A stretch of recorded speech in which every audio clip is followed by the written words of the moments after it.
So if there are any issues, please do let me know. Okay, so hi everyone. I think I know everyone here, but for those people that I may not know, my name's Az Dastiari and I'm one of the directors for the Network for Law and Human Rights in the School of Law here at Western Sydney University. The other director is Catherine Renshaw, that's on screen, and also Jenny, who I think is probably in the clinic somewhere, although we can't see her. So I'm zooming in from the Parramatta South campus of the university, and I would like to acknowledge the Darug people, who are the traditional custodians of the land that I'm on today. I want to pay my respects to elders past, present and emerging, and to extend that respect to Indigenous colleagues and audience members joining us today. As this gathering is being hosted by the School of Law, I think it's especially important to note that sovereignty was never ceded, and it always was and it always will be Aboriginal land. People are zooming in from lots of different places around Australia today, so if you would like to acknowledge the country you are in, please put that in the comments. As I mentioned, the lecture is going to be recorded and we will be posting that onto our website. If you would like me to email you a copy, just send me an email as well. So 2020 has been an interesting year for many, many reasons, but one particularly striking phenomena this year has been increased public attention on ongoing issues over the incarceration and violence against Aboriginal and Torres Strait Islander people. Some of this wider attention, including media attention, has been spurred by the Black Lives Matter movement in the US. But the issue of over-incarceration, deaths in custody and violence against Australia's First People is of course not new, nor is the fight against this over-incarceration, the lives of Aboriginal and Torres Strait Islander people. None of this is limited to 2020 and nor is the fight against it limited to 2020. The media is fickle, but the problem continues and the attention needs to be there all the time. So today is the first of the Network for Law and Human Rights Day Distinguished Speaker Series. So Robyn, you're our first distinguished speaker. The Western Sydney Network for Law and Human Rights is an academic group based at the School of Law at Western Sydney. And the network utilises high quality and high impact human rights law research to advocate against inequality and injustice. In the network, we thought it was really critical that we begin any work we do by an acknowledgement of the stolen land we are on and the continuing systematic oppression and violence against Australia's First Peoples.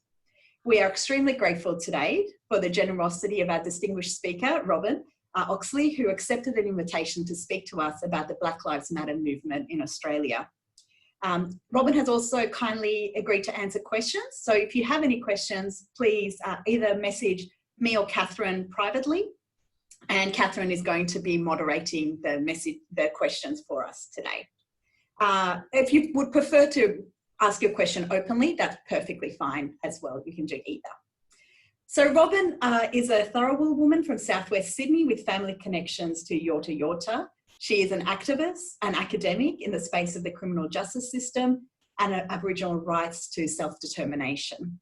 Her work is primarily focused on human rights, social justice, and improving the outcomes of Aboriginal people in the criminal justice system. We are lucky to have Robyn as a lecturer in criminology now here at Western Sydney University, and we hope we get to work with you a lot more closely, Robyn. So thank you, Robyn, for giving us your time and sharing your knowledge with us today. Thank you so much, Az. Thank you. So Nambi, which is hello in Tharawal language. My name is Robyn Oxley. I'm a very proud Tharawal and Yorta Yorta woman from southwest Sydney and Echuca, Tatura and Shepparton along the Murray River in Victoria.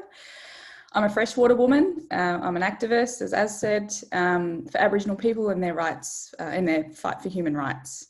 I'm a lecturer here in criminology at Western Sydney Uni in the School of Social Sciences. So before I begin, I'd like to acknowledge the Wurundjeri people and the lands where I'm currently researching, teaching and learning. I'd also like to pay my respects to their elders, past and present, as well as my elders and ancestors of Tharawal and Yorta Yorta, past and present. I extend this acknowledgement to any Aboriginal, Torres Strait Islander First Nations, Indigenous people listening in today. I would also like to acknowledge that all Western Sydney University campuses stand on stolen lands of the Darug, Dharawal, as well as Cobragul and Wiradjuri peoples. They are the original and ongoing owners, and I'd like to acknowledge that sovereignty was never ceded on the lands, so always was and always will be Aboriginal land. So the Black Lives Matter movement on social media, began on social media, I guess, in July 2013 with the hashtag Black Lives Matter.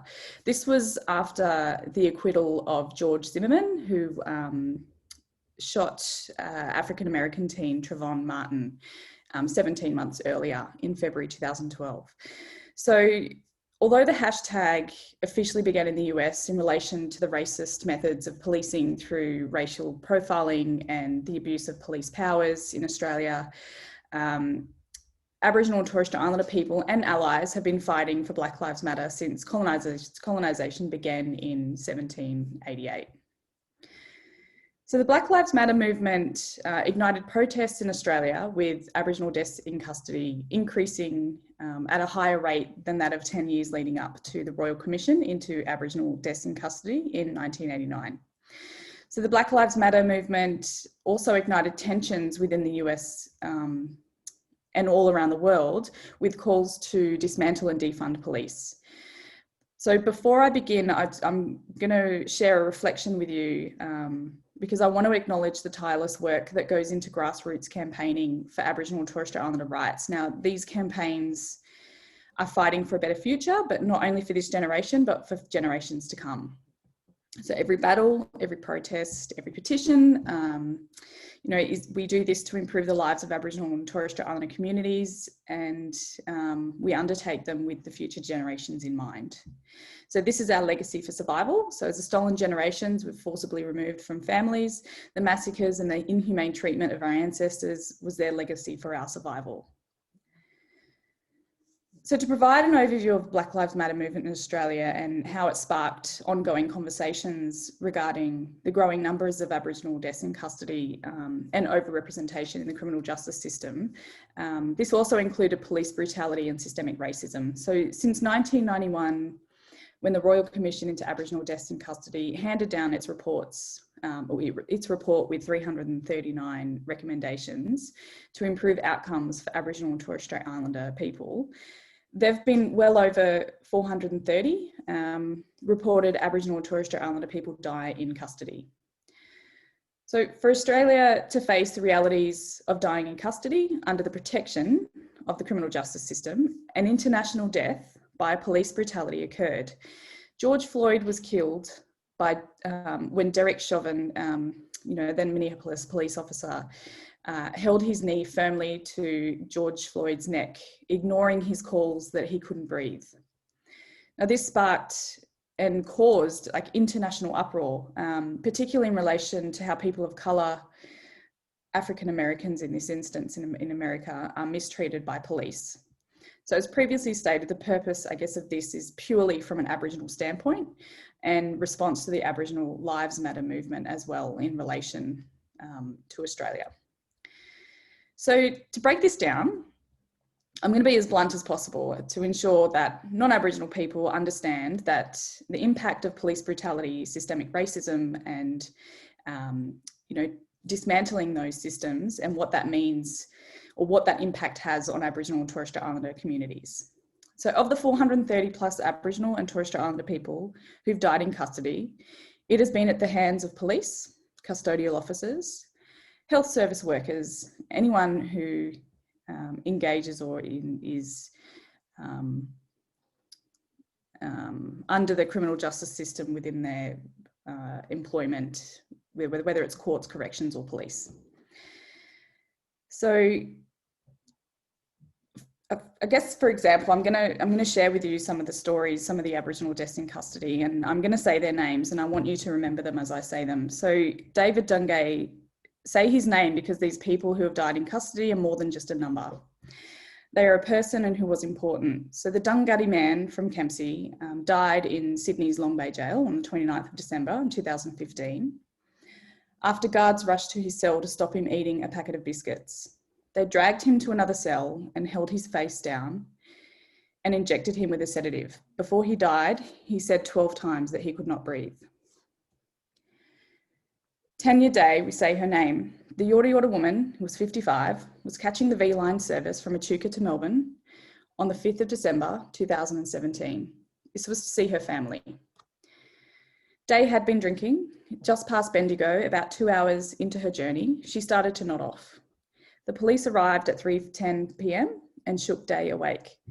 They decided to arrest her and to take her to the police station under an archaic but well-used offence, being found drunk in a public place.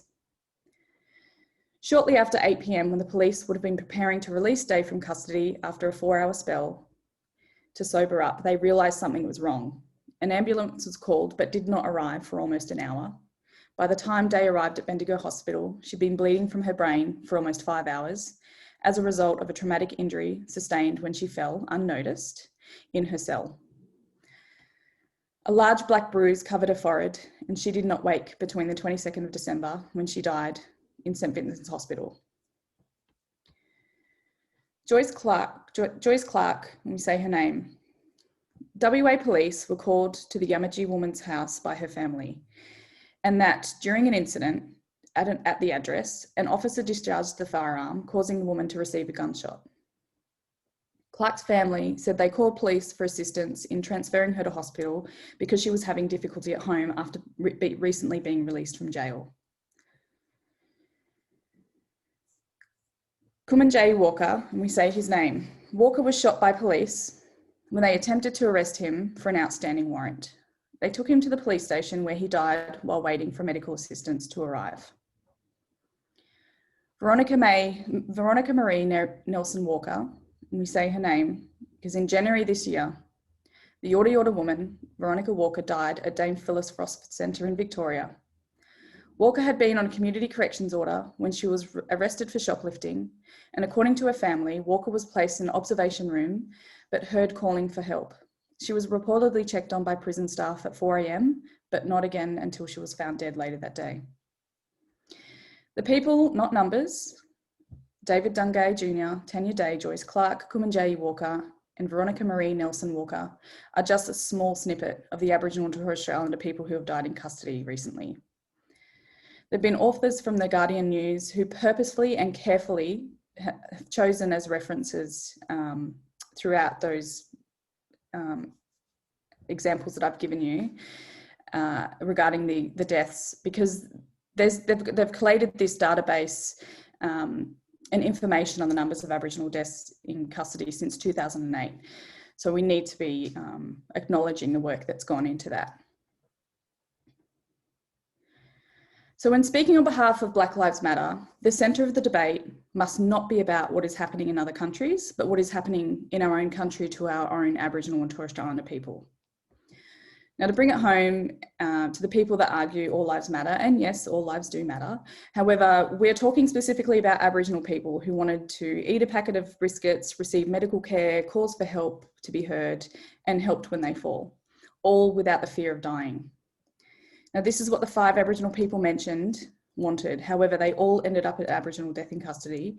So it's imperative to look beyond the blame of Aboriginal people as being the problem and start learning about the truth of police brutality, systemic racism, and lack of access to services for Aboriginal and Torres Strait Islander people that causes these deaths in custody. So we must shift the focus from continuing those social constructs of Aboriginality and inherently criminal stereotyping. So for Aboriginal and Torres Strait Islander communities, we've had 65,000 plus years of dreaming, and now we have over 230 years of nightmares. So to move, I guess I want to go back a little bit and talk about the Frontier Wars, as this had a detrimental impact on Aboriginal communities across Australia.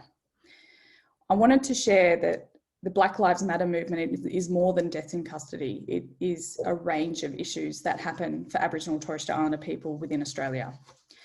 So Australia has a violent and racist history with Aboriginal populations. So the history continues due to a failure to establish a post-conflict relationship between Aboriginal people and non-Aboriginal people. So Australia was founded on a lack of recognition of Aboriginal rights under the legal fiction of terra nullius. So Australian colonisation was founded on this lack of recognition. And it was due to the lack of recognising Aboriginal rights in land, as well as racist assumptions about lack of social and political formations in Aboriginal societies. So the resulting frontier wars between Aboriginal people and non-Aboriginal people fought across the country, and in some places continuing well into the 20th century. Sorry, I've lost where I was.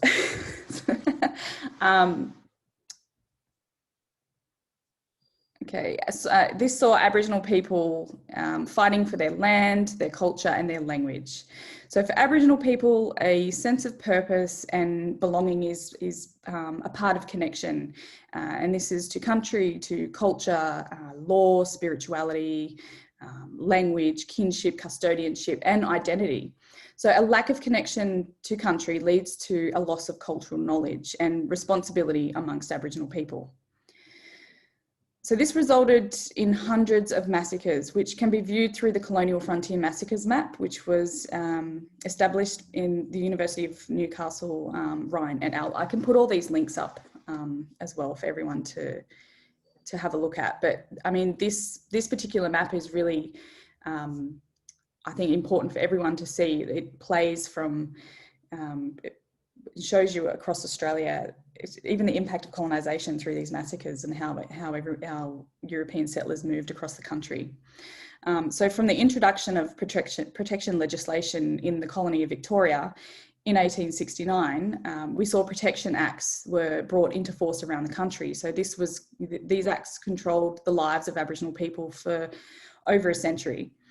So the impact that this has had on Aboriginal communities continues well into the 21st century, as there's been little done to address this violent history or the raft of racist legislation applied to Aboriginal peoples in the late 19th and 20th centuries. Atkinson 2002 states that the ceremonial places where Aboriginal people went to heal from distress were forbidden and destroyed. Thus, there has been a transfer and continuation of trauma through generations. And we've seen this through the destruction of sacred land due to mining and fracking, this year alone even. So I'd like you all to reflect on what I've spoken about here and ask yourselves, has the frontier wars ended, or are the continued rates of Aboriginal deaths in custody a continued practice of massacring and murdering and killing Aboriginal people, maybe on a smaller scale, to the countless Aboriginal communities that were eradicated due to the frontier wars? So the Black Lives Matter for Aboriginal and Torres Strait Islander people in this country includes more than the damaging impact of the criminal justice system in relation to over-incarceration and unnecessary zero accountability of Aboriginal deaths in custody. So I really wanted to share a pressing issue in relation to racist legislation and a violation of rights that is currently happening in the Senate. The cashless debit card quarantines 80% of a person's income support payment to a debit card, which cannot be used to purchase alcohol, gambling, or withdraw cash in an effort to change behaviour associated with addiction. The card applies to all people receiving a working age income support payment, irrespective of whether they have had an addiction to alcohol, drugs, or gambling or not. Carers, parents, people with disability, people locked out of paid work are all subjected to the card. 78% of people under the cashless debit card identify as being as Aboriginal and Torres Strait Islander. The cashless debit card, operated by Indu, can be used to buy goods at outlets using EFTPOS terminals nationwide, providing they do not sell alcohol or gambling products. The cashless debit card costs approximately $10,000 per person over a 12-month period, and the estimated cost of the cashless debit card trials is $18.9 million over 2 years. June Oscar, who's the Aboriginal and Torres Strait Islander Social Justice Commissioner, stated that limiting people's ability to access their welfare payments in cash does not address the reasons for drug and alcohol misuse, poverty, trauma, and lack of education. We need a multi-dimensional approach in collaboration with the people affected to tackle these issues. Income management measures like this should only ever be used as a last resort. The Human Rights Commission submission also highlights that the proposed measures will disproportionately impact Aboriginal and Torres Strait Islander people because most of the areas targeted for the expansion of the trial have high Indigenous populations. The imposition of the cashless debit card diminishes the equal enjoyment of human rights and the fundamental freedoms for particular geographic groups where the proportion of Indigenous residents is significantly above the national average. So on Monday, the House of Representatives passed legislation in relation to the implementation of the cashless debit card or the cashless welfare card. It was voted in the Senate yesterday with the result of passing for an extended 2-year period of the current trials. The scheme, which is in place in trial sites in East Kimberley and the Goldfields in WA, Ceduna in South Australia and Bundaberg and Hervey Bay in Queensland, quarantines, like I said, 80% of a person's welfare payment into a debit card that cannot be used to buy alcohol gambling products or to withdraw cash. I would also like to add to that 80% of quarantined money cannot be used to buy goods such as things you need around the house that you would buy off Facebook Marketplace or other social media outlets. So it really limits someone's spending. The income management is extremely similar to the issue of stolen wages, where colonial governments historically made use of trusts to control the income of Aboriginal and Torres Strait Islanders for labour. So Kidd in 2006 stated that the stolen wages have much more meaning than the actual money that was withheld and controlled by government. But also Kidd quotes that Aboriginal people by their thousands worked to develop our nation, but were excluded from its wealth. They worked, but were paid pittance. They worked, but they were denied the right to prosper from their efforts and their skills. So some reasons why the cashless debit card should not continue. It is a blanket approach that stigmatises and harms people getting income support. There's an inability to purchase various permitted goods and services because of the lack of cash. You get 20% cash, 80%, like I said, is quarantined. It encroaches on the right to privacy. It is not cost effective. It does not address drug and alcohol addiction. It does not increase employment opportunities. It does not improve the health and wellbeing outcomes. 75% of people subjected to the cashless debit card do not change their behaviour in relation to drugs, alcohol or gambling. 34% of people did not drink, gamble or take drugs prior to the trial, and 43% reported no change in their consumption to alcohol, drugs and gambling. 49% of people said their lives have become worse since the introduction of the card. So as a Tharawal and Yorta Yorta woman, I fear that the knowledge we have on the past legislation and policies is quite dismissive in relation to the current policies and legislation being reintroduced and continuing the control of Aboriginal lives and their communities. So I'm really thankful that I've been able to, or I've been provided this platform today to share this knowledge with you all and ask that you stand with Aboriginal people. And I guess I wanted to finish with this quote by Dr. Suad Abdul Kabir, which is, you don't need to be a voice for the voiceless, just pass the mic. So I think everyone here today, you know, there's a little bit of knowledge there that I've shared with you in relation to Black Lives Matter, human rights, but also I think looking outside just the criminal justice system and, you know, what impact this cashless welfare card will have on community. So yeah, thank you. And if there's any questions, please let me know. Thank you so much, Robyn. That was incredibly powerful for us to hear, and exactly the right thing we want to hear for the first of our Human Rights Day series for the Law and Human Rights Network at WSU. There are some questions coming through, and I'll just ask people to direct them straight to you if that's okay. Simon, I think you noted that you've got a question for Robyn. Yes, it's a question and a comment. Just with the cashless debit card, I understand that it's not possible to save money. So funds are being channeled to particular goods, but there's no choice but to spend instead of save for previous or future expenditure. My question was, in the context of deaths in custody, is there some sort of double standard we're seeing where there are certain casualties from the COVID virus, but there's much more scrutiny of COVID related to the spread of the pandemic than there is of Aboriginal deaths in custody? Thank you. Sure. So I guess just to be clear on what you're asking, in relation to Aboriginal deaths in custody, are you arguing that, or are you asking that COVID has had more of an impact on deaths than deaths in custody? I'm just interested in those statistics where we have much more of an emphasis on COVID with less casualties than we do of the corrective services industries and the burgeoning rates of deaths of Indigenous peoples that continue to occur across the nation. Yeah, so I think this is a really important point, and to unpack this, because this is quite a big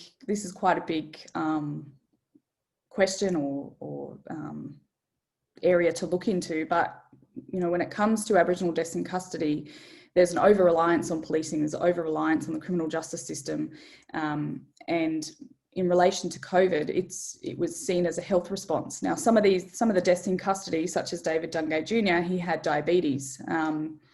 You know, so he knew that his body was, he knew that he needed sugar, or he knew that he needed something to, because he wasn't feeling right. Now, Tanya Day as well was drinking and was drunk on the train and was picked up for public drunkenness. Now, those two things alone should be a health response, not a punitive response.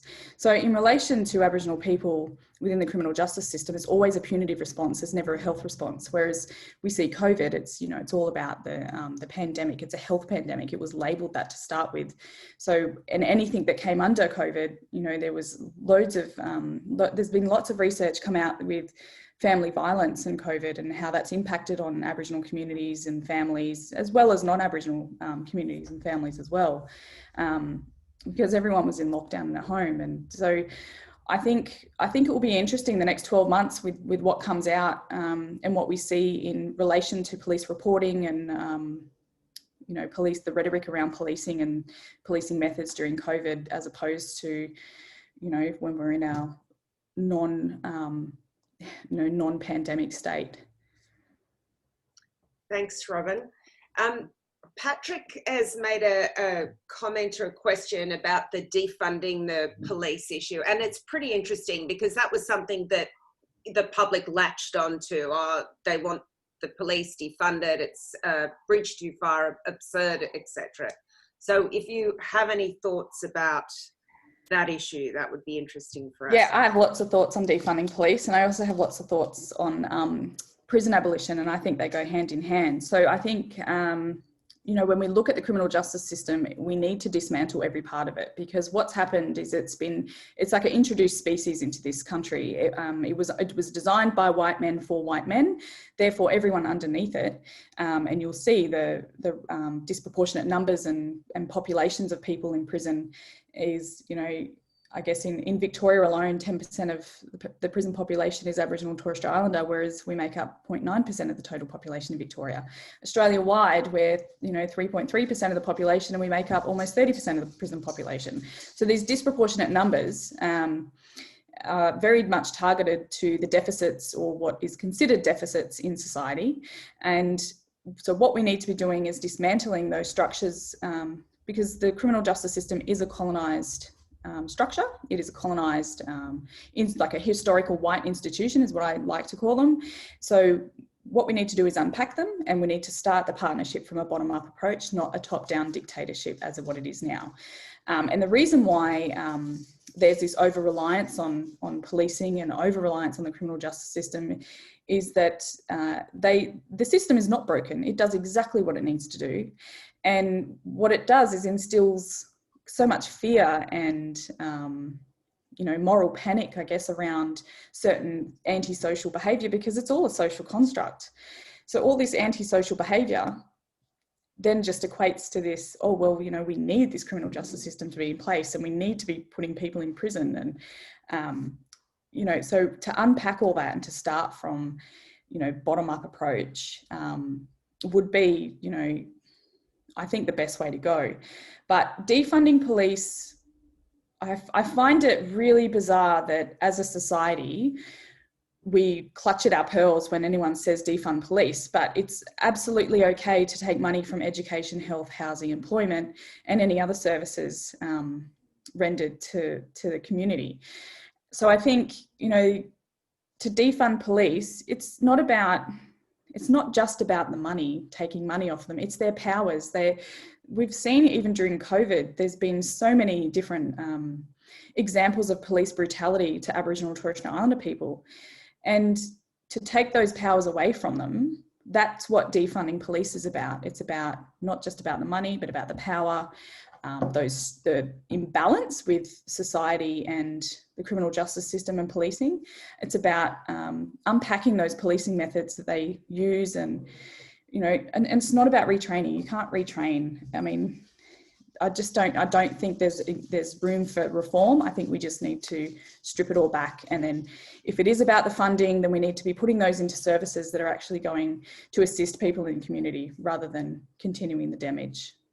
Fantastic. Grace, you had a question.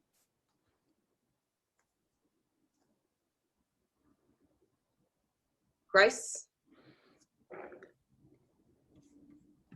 Sorry, I was on mute. Sorry, I'll just say again, thank you so much for your presentation. When you were sort of describing how paternalistic the method of giving money to people on this program and how limited it was in terms of spending, it reminded me of the system design of people with disabilities. So I was wondering if you'd come across any kind of literature about that extra layer of vulnerability for Aboriginal and Torres Strait Islander people who also have a disability, who then have an added layer of accessing accessing services to disability providers through the National Disability Insurance Scheme, and how difficult that is as well. So, there's just added layers. It just continues to become more and more difficult if you fall into an even more vulnerable category, and how that's dealt with, especially whilst they're in incarceration. Mm-hmm. Because, how would they even access that? Definitely. So I think that's a really good question to ask, but because there is the intersectionality here that exists, and not only are people being punished for, they're imprisoned, that's punishment enough. Then they don't get access to service, there's more punishment. So it's just a continued punitive cycle that we see. And even with disability, accessing NDIS, as you say, there's these barriers that are in place that they shouldn't be there. They're there to help people, not to stop, and prevent the actual help getting to those people. But in regards to literature, I know Dr. Scott Avery, who's in the School of Social Science as well, he's a Warramai man. He's phenomenal in this area. So he is the go-to man for anything to do with disability in Aboriginal and Torres Strait Islander people. I'm yet to touch in that space. So yeah, but there are definitely intersectionalities that do cause, not just one, but two, but three, before, these continued barriers. Thank you so much, Robyn. I found I'm a refugee scholar, so I've done a lot of work on immigration detention, and it is so striking, these techniques that have been practiced for hundreds of years being used for the new vulnerable group, that focusing on criminalisation rather than health, so people dying in detention centres because there was a focus on them misbehaving rather than that they had a health problem. So I found that really troubling, of course. I actually wanted to ask you something a little bit different. You've written some powerful things about our responsibility in academia to our Indigenous colleagues. Given that we're all academic, well, most of us are academics, we're very happy to have you here, students as well. I was wondering if you would mind commenting on that, and also what responsibility we have as allies, and how do we ensure that we don't take over the spaces? And I think this is something that I really do push through within academia, because it is a historical white institution. Again, there are limited Aboriginal and Torres Strait Islander scholars, although, you know, we're hoping to get more and more into the space. But for the now, I think there's a few things. Language is important. The way you talk about Aboriginal and Torres Strait Islander people, the way that it is taught in your classroom or not taught as well. Like, don't be, I don't know, don't be scared to talk about it or touch on it, or have a week or two or three on it. And use the resources that you've got available to you. I know, Scott and myself and Corinne are in the School of Social Sciences, and, you know, we love having a yarn about anything to do, like, especially me, anything to do with the criminal justice system, I'm there. But I think my focus is more shifting that ideology that Aboriginal people are inherently criminal, and breaking down those social constructs of what Aboriginal means, but looking at the system. So looking at the criminal justice system as the problem, not the people. That's one of the biggest things that academia need to move towards. There's been quite a lot of research done in the area of criminal justice system and Aboriginal people, where the scholars really look at the Aboriginal community and what's happening in the community, whereas no, we need to be shifting it back to the criminal justice system, because it just, that puts this idea that Aboriginal people are resilient, and that really annoys me, because it's just takes that responsibility from the criminal justice system and puts it onto Aboriginal people, like they have to be resilient and they have to be the ones that push back, whereas no, it should be the other way around. So the way that language is used within research, within teaching, within learning is really important. And I know that I've had quite, a good conversation with Debbie Kilroy about even the word offender, not to use that word, because it's kind of, if someone's offended, they've offended, but they're not an offender because they're not offending at that time. So yeah, when I talk about language, it's just like simple words like that. Things like I look at like government documents, and they really put a fire in my belly, because the stuff that is written is just very, very passive. So they'll aspire to do something, or they'll aim to do something without any accountability with it, without any responsibility, because if it doesn't happen, well, we aspired to, we didn't hit the target, so it's okay, So language is one thing. Centering Aboriginal and Torres Strait Islander voices within your research, within your teaching and learning is another thing. So, when we talk about the criminal justice system, a lot of it is from white academics. There are hardly any Aboriginal criminologists. I think I'm pretty much the only one in Australia. I know Amanda Porter did a criminology degree as well, but she's now doing history and policing. But what you can do is centre the Aboriginal voices. There's Tabitha Lean, there's Vicky Roach, there's so many people that have been in the system, and to centre their voices within your research just shows that you've actually taken the initiative to listen to them and to understand them. And like I said, you don't have to be the voice for the voiceless, you just pass the mic. So we just need to really kind of,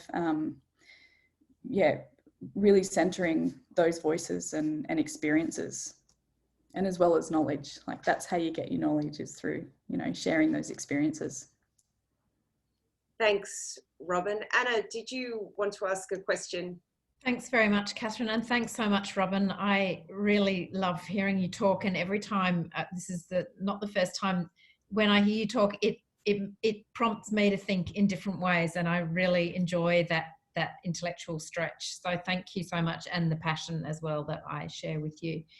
So I guess just to let you know that we are actually reviewing our curriculum at the moment.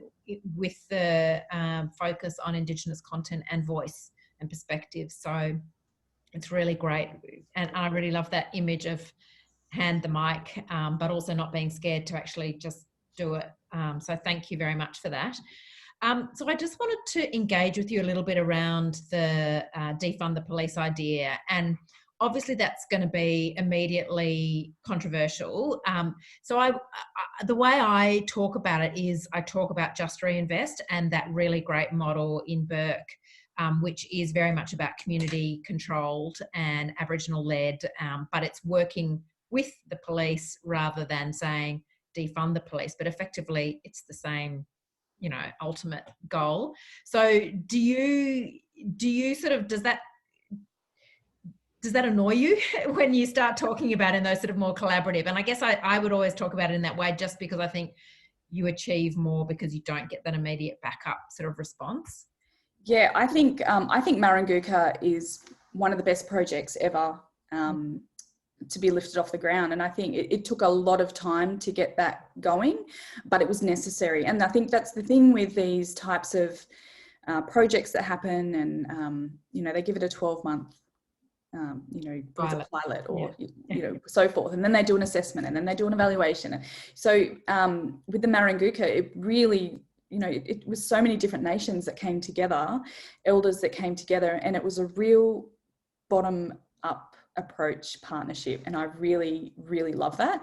And I think you are spot on with the justice reinvestment. I think that rather than, I guess it's starting to happen in Redfern, whereas when I was growing up, Redfern, it was very contentious, and it was very, very much police first community. They never worked together on anything. And even as a kid, we'd be running around, on a hot day with water balloons, and we'd see cop cars and they'd see us running, so they'd stop and chase us. So, there was this real fear of police and how they engaged with us. But Maranguka, I just think what they've done in that community to turn it around is phenomenal. And I think that it's police, but it's community, and it's also the services that are involved as well. So when we have those partnerships where it is a partnership from everyone, and everyone has equal contribution, and everyone has equal say, and there's sovereignty over matters that are pertaining to the community and so forth, we see such improvement in community and those relationships. It is important for us to build relationships with police. It's really important that we build, or that police build relationships with us as well, with the community. And I think there's something in Redfern, the Tribal Warriors, which is a clean slate without prejudice, and also never going back projects.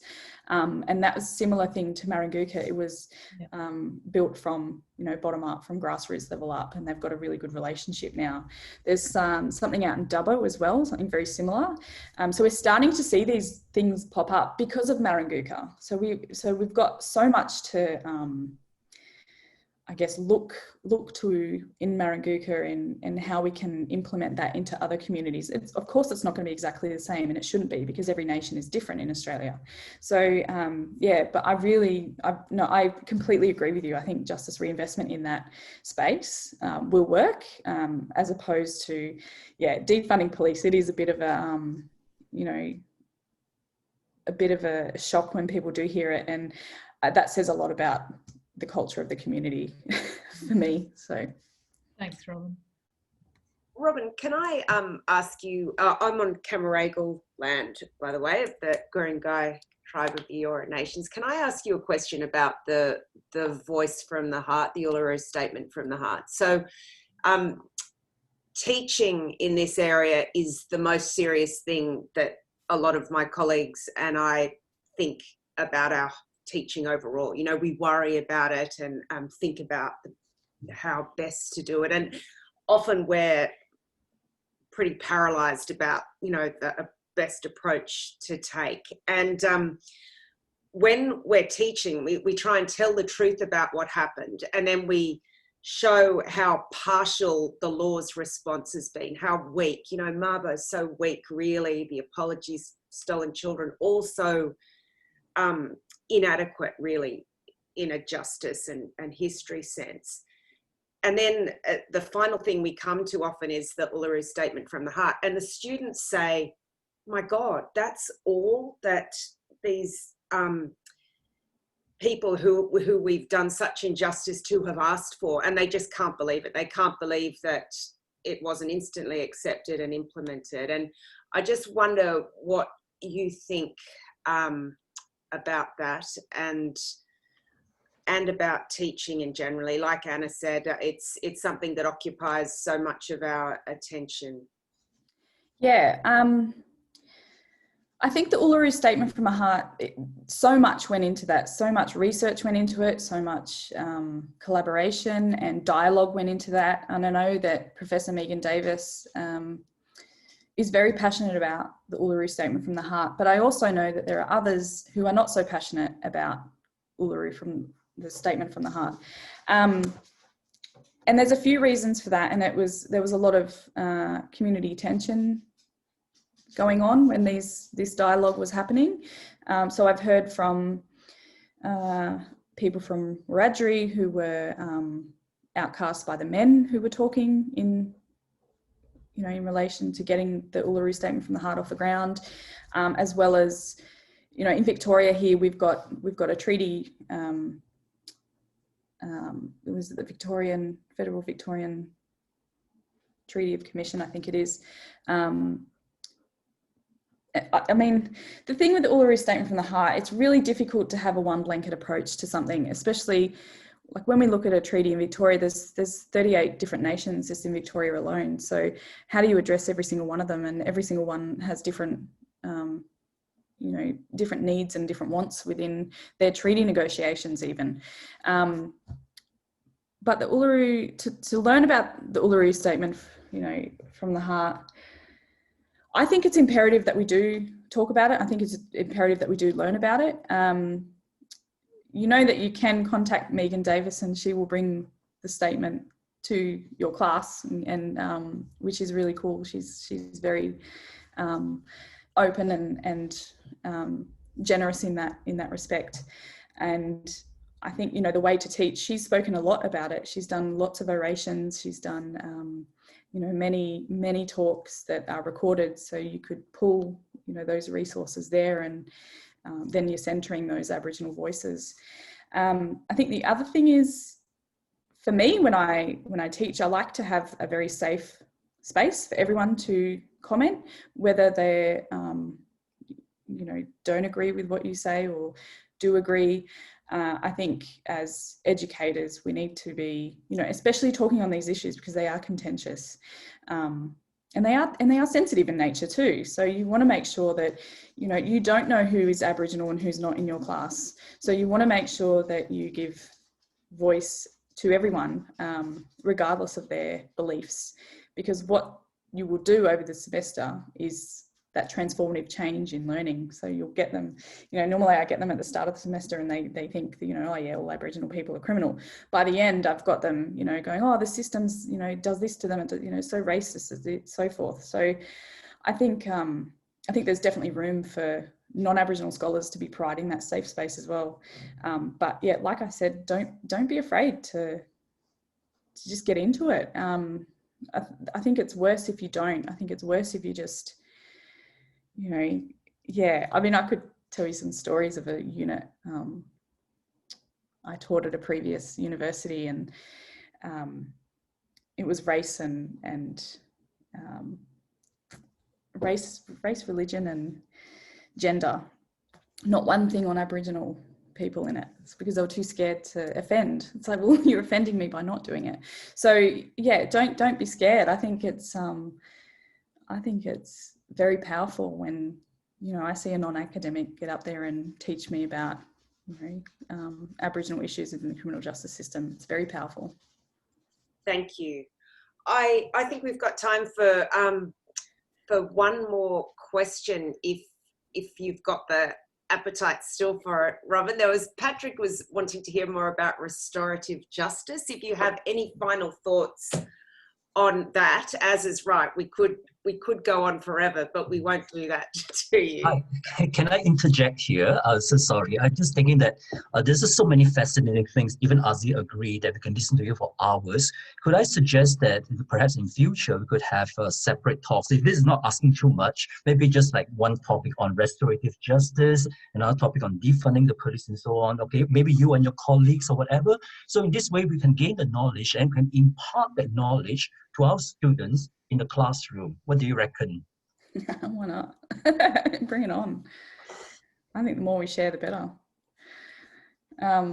But yeah, look, I'm happy to talk more about you know, restorative justice practices. I guess the Dubbo. I'm just trying to think. Sorry, I'm actually going to do something naughty and Google it because they've got a difficult name that I can never remember.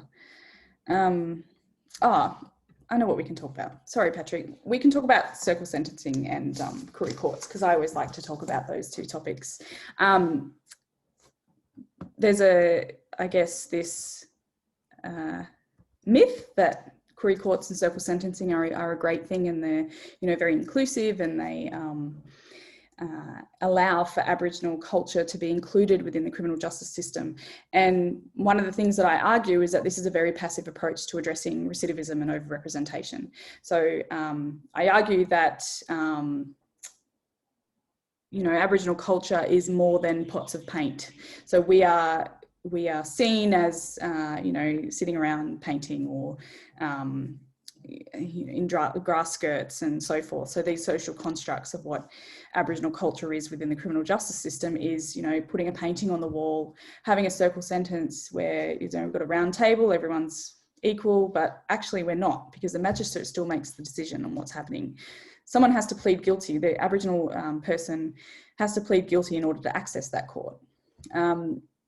So there's still these limitations within circle sentencing and the Koori court that, you know, doesn't happen in every other specialist court. So why is it just for Aboriginal and Torres Strait Islander people? So restorative justice in this practice may be victim focused, particularly when you do circle sentencing and you've got family members, secondary victims, you know, so forth, everyone sharing their, you know, how that particular crime has impacted on everyone.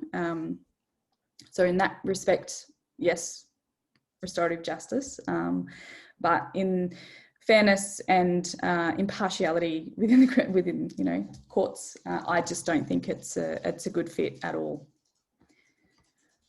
Yeah, it is much harder, Patrick, definitely. So this is why I say, like, we need to be, you know, unpack what the criminal justice system is and start from scratch, because we can't have these specialist courts that have limitations. So it just doesn't work. It doesn't work that way. So we're more than pots of paint, and we're more than just, you know, painting on the wall. So I think, you know, that we need to have a more active approach to being, you know, and it's not about a seat at the table. It's always, you know, at the end of we get the problem at the end, we get the big, you know, oh, we've got this overrepresentation of Aboriginal people now. Here's some self-determination for the Aboriginal communities, fix the problem. Whereas right at the start, we're excluded. So we need to be, you know, making those decisions initially, not at the end. Thanks, Robyn. Okay, I think we're just perfectly on time there. So we'll finish our first Human Rights Day lecture for the Network for Law and Human Rights, and I can't, in the whole Southern Hemisphere, think of a person who we're more proud and happy to have done it for us, Robyn. So thank you so much. It's been amazing and very, very inspiring for us. So thank you, and thank you to all of our colleagues, the students, for coming, and we'll see you around the law school. Thanks. Thank you. Bye.